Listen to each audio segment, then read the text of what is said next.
Ang aninipot.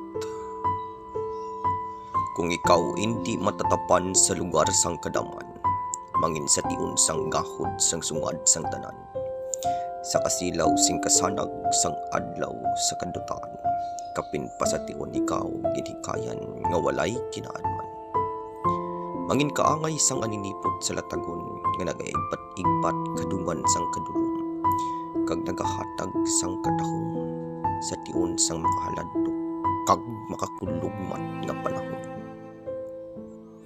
Mangin sulo sang dalan nga masiot kag malikot o aninipot, kag mag-igpat sa tiun nga ikaw ila kahangawan, kag hana isulod sa supot sang kahisa.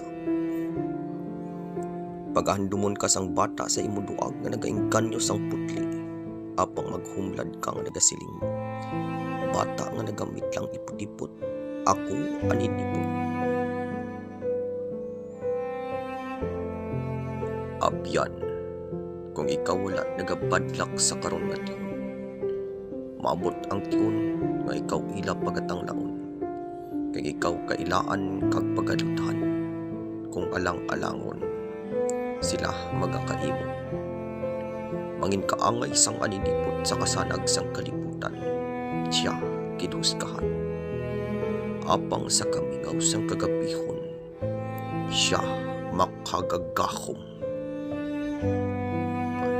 Mangin aninipot nga nagapadlak sa imong oras nga natagna sa imong nga palad, dili magpanghayhay sang imo nadangatan, kay ikaw mayara man nga palaabuton o bata sang palaabuton ka henerasyon. Aninipot.